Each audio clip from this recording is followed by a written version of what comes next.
ರಾಜ್ಯ ಸರ್ಕಾರಕ್ಕೆ ಮುಗಿಯದ ಸಂಪುಟದ ಟೆನ್ಷನ್. ಕಾಂಗ್ರೆಸ್ನಲ್ಲಿ ಆರಂಭವಾದ ಮಂತ್ರಿ ಸ್ಥಾನಕ್ಕಾಗಿ ಫೈಟು. ಮತ್ತೆ ಭುಗಿಲೇಳುವಂತ ಸೂಚನೆಯನ್ನ ಕೊಟ್ಟಿರೋದು ಅಸಮಾಧಾನಿತ ಶಾಸಕರುಗಳು.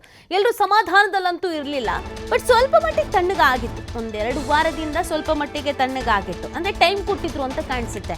ಆಯ್ತಾಯ್ತು ನೋಡಿ, ಅದು ಹೆಂಗಾದ್ರೂ ಮಾಡಿ ಅವಕಾಶವನ್ನ ಕೊಡಿ ಅಂತ. ಯಾವಾಗ 2 ವಾರ ಕಳೀತಾ ಬಂತೋ, ಇನ್ನೂ ಯಾರು ಏನು ಮಾತಾಡಕ್ ಶುರು ಮಾಡಲಿಲ್ವೋ, ಇನ್ನೂ ನಿಮಗೆ ಸಚಿವ ಸ್ಥಾನ ಅಂತ ಹೇಳಲಿಲ್ವೋ, ಮತ್ತೆ ಶುರುವಾಯ್ತು ನೋಡಿ ಅಸಮಾಧಾನಿತರ ಈ ಒಂದು ಬೇಸರ. ಅಸಮಾಧಾನವನ್ನ ತಣಿಸೋದಕ್ಕೆ ಹೈಕಮಾಂಡ್ ಮೊರೆಗೆ ಸಿಎಂ ಮುಂದು. ಹೈಕಮಾಂಡ್ ಭೇಟಿಗೆ ಹೊರಟ್ರ ಸಿಎಂ ಡಿಕೆ ಶಿವಕುಮಾರ್. ಅಸಮಾಧಾನಿತ ಶಾಸಕರಿಗೆ ಅವಕಾಶ ಕಲ್ಪಿಸೋ ವಿಚಾರ, ಖಾಲಿ ಇರೋ 1 ಮಹಿಳಾ ಸ್ಥಾನ ಭರ್ತಿ ವಿಚಾರದ ಚರ್ಚೆ.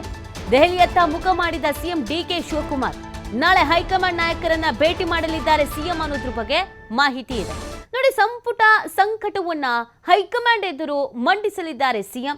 ಪರಿಹಾರ ಸೂತ್ರದೊಂದಿಗೆ ಮರಳುತ್ತಾರಾ ಡಿಕೆಶಿ ಅನ್ನೋದೊಂದು ಪ್ರಶ್ನೆ ಇದೆ.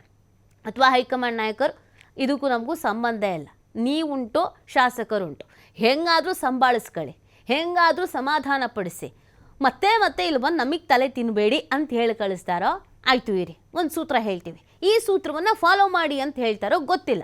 ಆದರೆ ಡಿ ಕೆ ಶಿವಕುಮಾರ್ ಅವ್ರಿಗಂತೂ ಮತ್ತೆ ಈ ಟೆನ್ಷನ್ ಶುರು ಆಗಿದೆ. ಮೊನ್ನೆ ತಾನೇ ಹೇಳ್ತಾ ಇದ್ರು, ಸರ್ ಒಂದು ಸ್ಥಾನ ಖಾಲಿ ಇದೆಯಲ್ಲ, ಮಹಿಳೆಯರಿಗೆ ಅವಕಾಶನೇ ಕೊಟ್ಟಿಲ್ವಲ್ಲ, ಅಂದರೆ ತಡೀರಿ, ಏನು ಅರ್ಜೆಂಟಾ, ಅಂಥದ್ದೇನು ಅರ್ಜೆಂಟ್ ಇಲ್ಲ ಅಂತ. ಈ ಪುರುಷ ಶಾಸಕರನ್ನು ಸಚಿವರನ್ನ ಮಾಡೋದಕ್ಕೆ ಬಹಳ ಅರ್ಜೆಂಟ್ ಇತ್ತು, ಮಹಿಳೆಯರನ್ನು ನೇಮಕ ಮಾಡೋದಕ್ಕೆ ಅರ್ಜೆಂಟ್ ಇಲ್ಲ. ನೋಡಿ ಹೆಂಗೆ ಅಂತ ಇದು. ಎಷ್ಟು ದಿನ ಸುಮ್ಮನೆ ಕೂತಿರ್ತಾರೆ? ಅಸಮಾಧಾನ ಜೋರಾಗ್ತಾ ಇದೆ. ಇದರಲ್ಲಿ ಕೃಷ್ಣಪ್ಪ ಅವರು ಸೇರಿದಂತೆ ಅನೇಕರು ಇನ್ನೂ ಕಾಯ್ಕೊಂಡು ಕೂತಿದ್ದಾರೆ, ನಮಗೆ ಅವಕಾಶ ಸಿಕ್ಕೇ ಸಿಗುತ್ತೆ ಅಂತ. ಈಗ ಯಾರು ಹತ್ರ ಇರೋ ಸ್ಥಾನವನ್ನು ಕಿತ್ಕೋಬೇಕು, ಇನ್ನೊಬ್ರಿಗೆ ಕೊಡಬೇಕು. ಅದಷ್ಟು ಈಸಿನಾ, ಅದಷ್ಟು ಸುಲಭನಾ? ಪ್ರಶ್ನೆ ಇದೆ. ಗೊತ್ತಿಲ್ಲ. ಡಿ ಕೆ ಶಿವಕುಮಾರ್ ಅವರಿಗೆ ತಲೆನೋವಂತೂ ಶುರು ಆಗಿದೆ. ನೇರವಾಗಿ ಹೈಕಮಾಂಡ್ ನಾಯಕರನ್ನೇ ಭೇಟಿಯಾಗಿ ಹೇಳ್ಕೊಳ್ಳೋಣ ಅಂತ ಪ್ಲಾನ್ ಮಾಡ್ಕೊಂಡಿದ್ದಾರೆ. ಹೈಕಮಾಂಡ್ ನಾಯಕರ ರಿಯಾಕ್ಷನ್ಸ್ ಏನು, ಅದು ತುಂಬ ಇಂಪಾರ್ಟೆಂಟ್ ಆಗುತ್ತೆ. ಈಗ ಮೀಟ್ ಮಾಡೋಕ್ಕಾಗಲ್ಲ, ಹೋಗಿ ಅಂತ ಕಳಿಸಿದ್ರು ಕಳಿಸ್ಬೋದು, ನಾಳೆ ಬನ್ನಿ ಅಂತ ಹೇಳ್ಬೋದು, ಇದಕ್ಕೂ ನಮಗೂ ಸಂಬಂಧ ಇಲ್ಲ, ನೀವೇ ಬಗೆಹರಿಸ್ಕೊಳ್ಳಿ ಅಂತ ಹೇಳ್ಬೋದು. ಶಾಸಕರುಗಳನ್ನ ಕಂಟ್ರೋಲಿಗೆ ತಗೊಳಕ್ಕಾಗಲ್ಲ ಅಂದರೆ ಏನ್ರಿ ಅಂತ ಪ್ರಶ್ನಿಸಬಹುದು. ಗೊತ್ತಿಲ್ಲ ಏನಾಗತ್ತೆ ಅಂತ.